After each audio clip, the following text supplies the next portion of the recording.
जो अमर किता कुर्बान उहो कम फ़कीर करेंदे उहो कम फ़कीर करेंदे जो अमर किता अल्लाह वो हुक्म किता जो अमर किता कुर्बान उहो कम फ़कीर करेंदे उहो कम फ़कीर करेंदे जो हुक्म किता अल्लाह वो अमर किता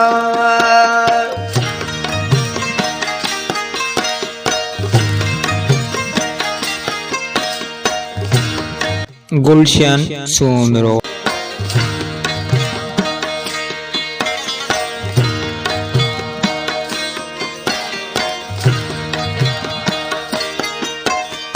अले इंसान सिर को सजूदे ज़ाहिर बातुन वही मबूदे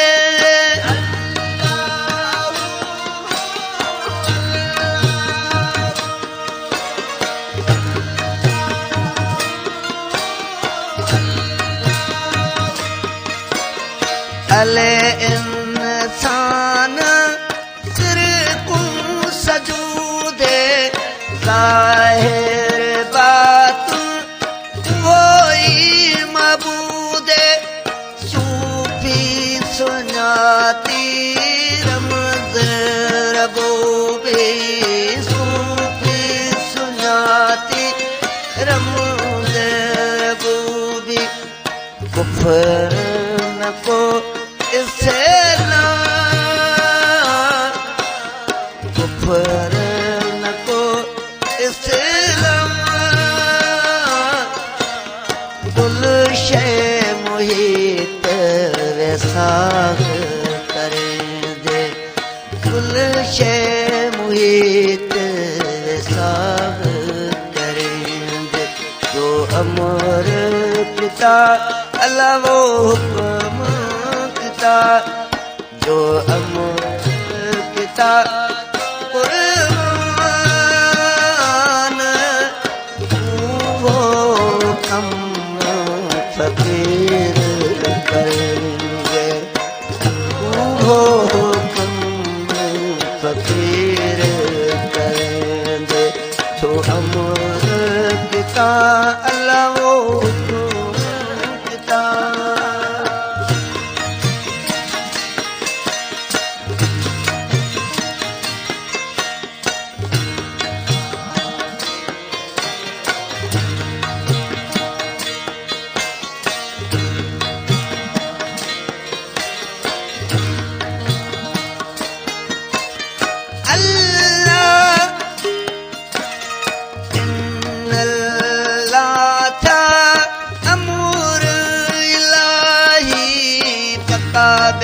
बिल्लादी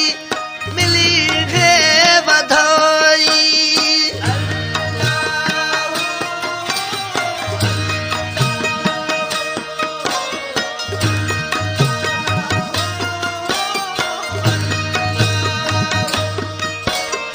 अल्लाह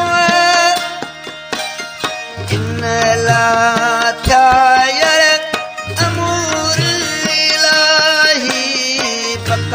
बिल्लादी मिली है बधाई कसम थी हस्ती मस्ती आई कसम थी हस्ती मस्ती आई महोचा मस्त ख्याल महोचा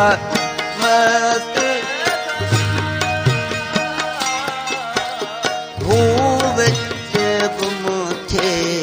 गादी घरेंदे थे गादी किता अल्लाह वो हुक्म किता जो अमर किता कुर्बान वो कम फकीर करेंगे वो कम फकीर करेंगे जो अमर किता अल्लाह वो हुक्म किता गुलशन सुमरो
भुलियां दी गई मुझे मसलाती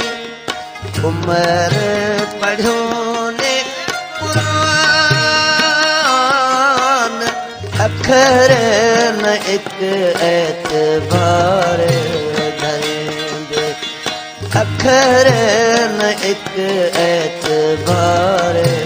धरेंगे जो अमर किता अल्लाह वो हुक्म किता